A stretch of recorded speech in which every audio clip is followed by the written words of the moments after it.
This is the new QSC K12.2 from their new K2 line of active speakers.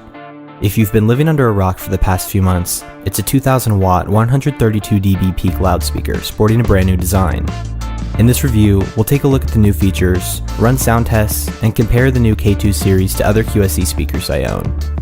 Over the past 6 years, I've owned several different models of QSC speakers, starting with the K10s back in 2011, and now my most recent purchase is the K12.2s. Right off the bat, I'll admit some of the design changes on the K12.2 did concern me when QSC announced the new line.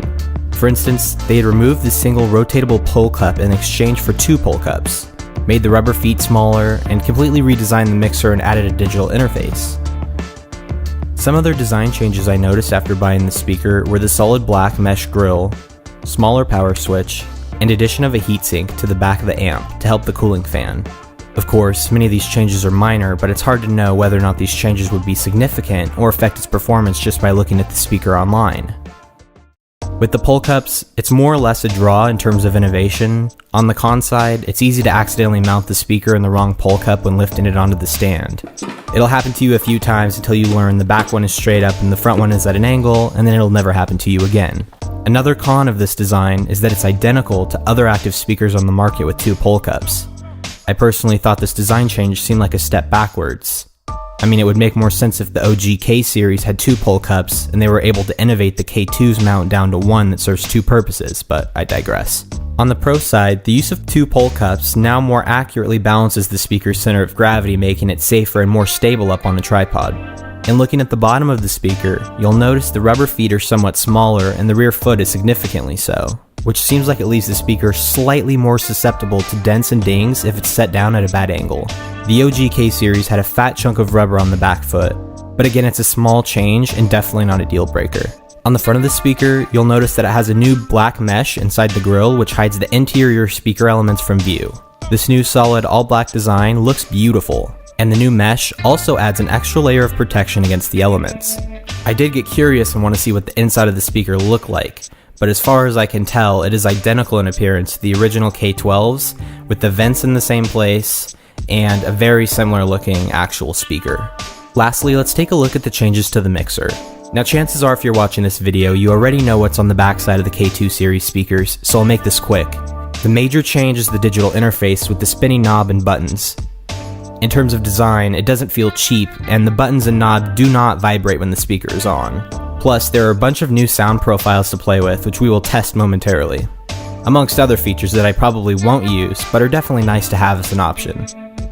There's now also a 3.5mm aux cable port instead of RCA, and the volume control for that is separate rather than ingrained into channel 2 like the original K series. So the big question here is, how does it sound? Of all of the design changes, minor or major, love them or hate them, are irrelevant as long as the speaker sounds great. If you've got some headphones nearby, pause the video and put them on to get the fullest possible experience of the sound. Now for testing purposes, the camera and speaker will be mounted on tripods and both will remain in the same place for the duration of the test and comparison. Audio will be recorded on a Rode VidMic Pro with the attenuation set to 0 dB on the mic, 0 dB on the speakers, and full volume on my iPad. I'm only going to use one speaker instead of two to eliminate the possibility of comb filtering in this test. 1, 2, 3, ho!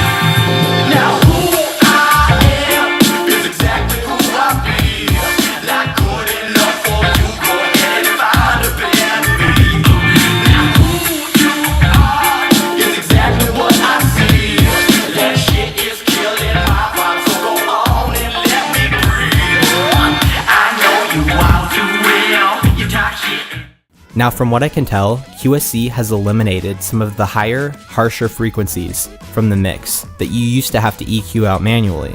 The cabinet also sounds less plasticky, and the new implemented sound profiles can actually be used throughout the night without constantly clipping the speaker, which is a great feature.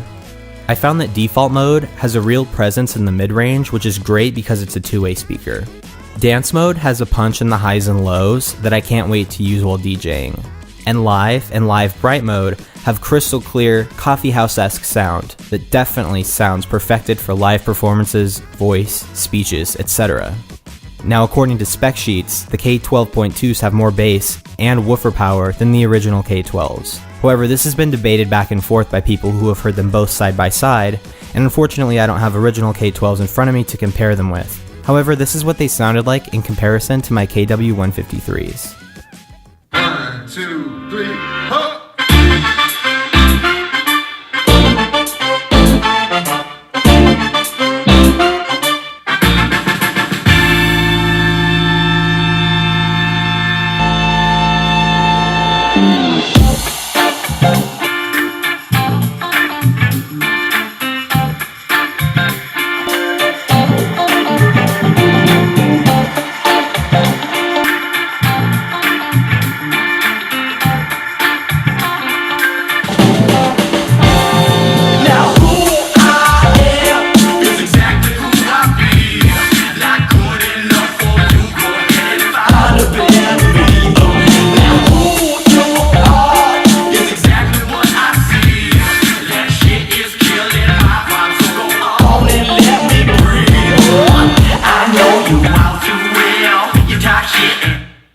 Now obviously, the KW153 is a three-way speaker and has a 15-inch woofer, so it had way more bass and way more mid-range than you could expect from the K12.2.